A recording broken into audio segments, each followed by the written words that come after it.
This is E.T.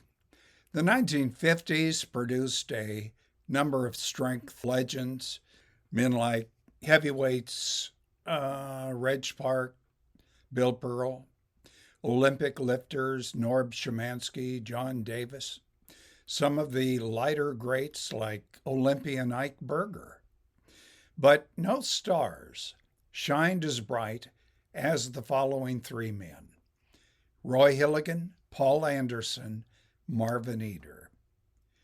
Roy Hilligan, not very big, 5 feet 6 inches, weighed usually around 180 pounds.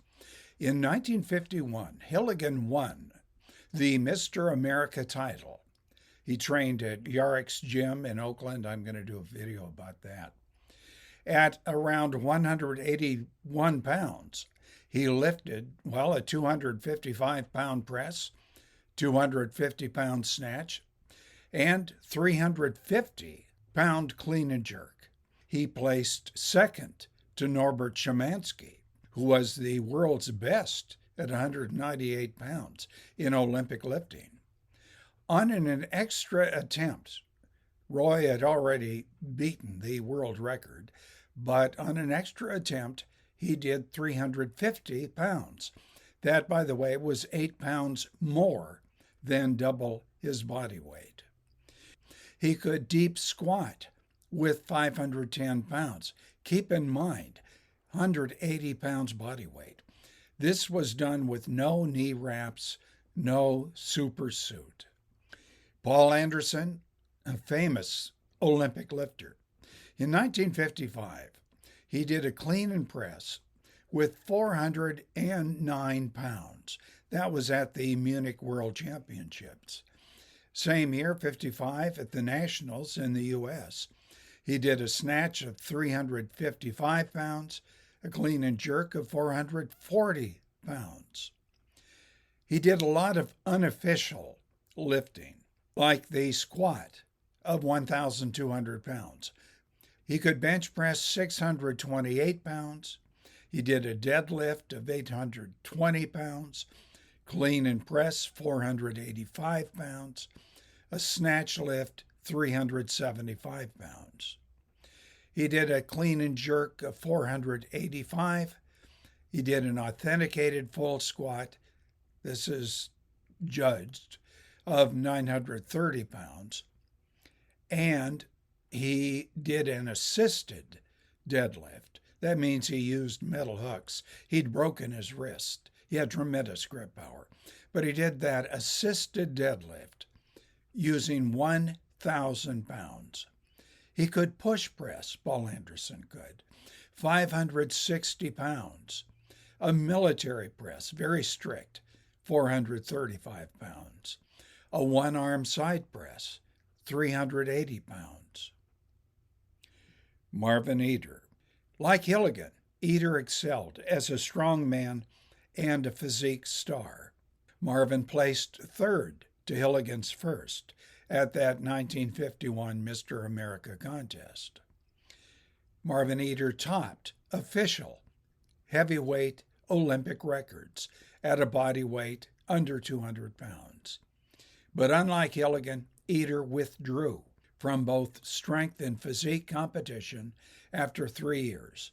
He was only age 23, way before he reached his peak. That was all because of a fierce war between publishers Joe Weider and Bob Hoffman. I'll talk about that later.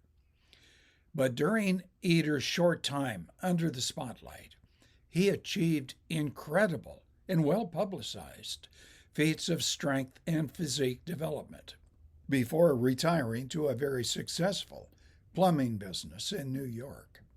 A few examples of Marvin Eder's power include a 345-pound clean and press. He weighed 190, keep in mind. Now he's topping heavyweight records. He exceeded the world record in the press by 15 pounds when he pressed 360 from the rack.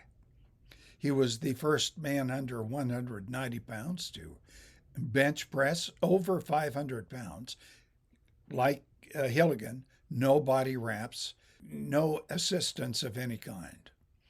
He even out-bench pressed the enormous heavyweight Doug Hepburn, who days later, Hepburn set a new official clean and press, standing press, world record.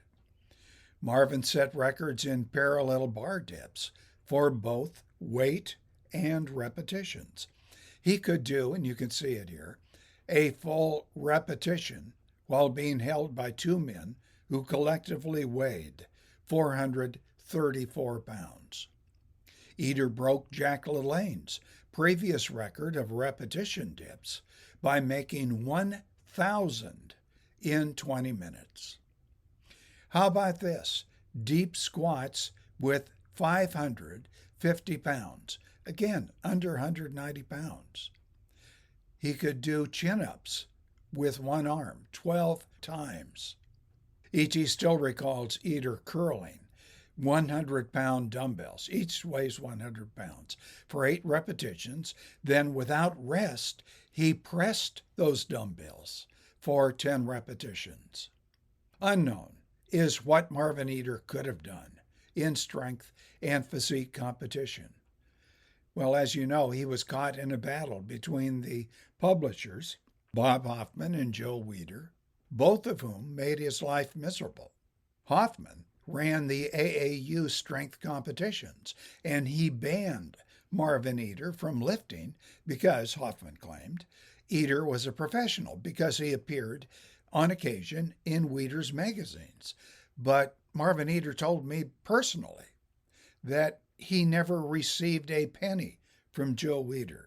He was unhappy, Eder was, with both Weider and Hoffman. So Eder was competitively active for only 3 years, 1949 to 1952, then went full-time into business.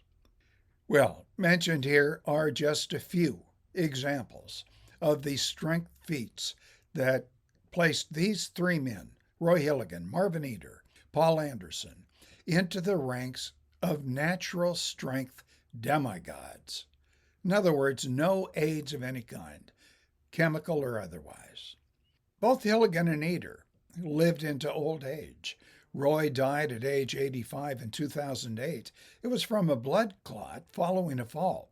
I think he was getting on a ship, but it was known at the time that he was still doing backflips. He was known to be, at the time that he got the clot, to be very healthy. He was 100%, so he said, vegetarian. E.T. talked, as I mentioned, with Marvin Eder several times prior to his death. He was 90 years old in 2022. He did mention he had problems with arthritis, which is understandable considering the strength that he demonstrated. Paul Anderson died relatively young, at age 61. That was in 1984. But it was of a congenital disease, nephritis, that affects the kidneys. Well, that's it. Do write in your comments below, subscribe, share these videos with others if you will. You know the drill. Thank you.